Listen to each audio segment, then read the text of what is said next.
হীন রাস্তা, প্রচন্ড রোদ্দুরের দাবানো, একটাও লোক নেই। নিজেরা ফাঁকা মাঠে বোম ফাটিয়ে বলছে আমাদের মিছিলের উপরে বোম্বিং করা হয়েছে। এটাও আবার কয়েকদিন পরে মানুষ প্রমাণ করে দেবে যে ভারতীয় জনতা পার্টি আবার মিথ্যা বলছে, আবার মিথ্যা বলছে, আবার মিথ্যা বলছে। বিধায়ক যেখানে সেখানে গিয়ে সিকিউরিটি নিয়ে মানুষকে চমকাচ্ছেন, ধমকাচ্ছেন। বিধায়কের উদ্দেশ্যে বলে রাখি, আপনি যদি মানুষের ভোটে নির্বাচিত হয়েছিলেন তাহলে এত কেন্দ্রীয় ফোর্স সিকিউরিটির প্রয়োজন কি? আমি তো পটাশপুরের মানুষ আমাকে বিধায়ক হিসাবে নির্বাচিত করেছিলেন, খেজুরির মানুষ আমাকে জেলা পরিষদে নির্বাচিত করেছিলেন, মমতা বন্দ্যোপাধ্যায় আমাকে সভাধিপতি করেছেন।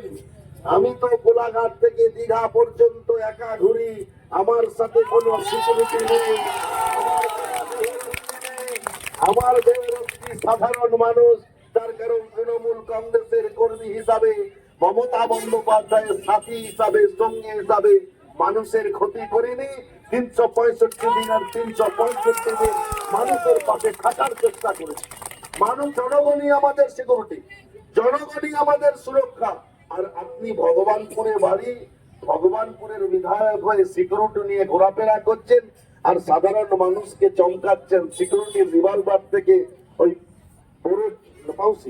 বাউন্সির কাছে সিকিউরিটির রিভলভার থেকে তৃণমূল কংগ্রেসের ঝন্টু তৃণমূল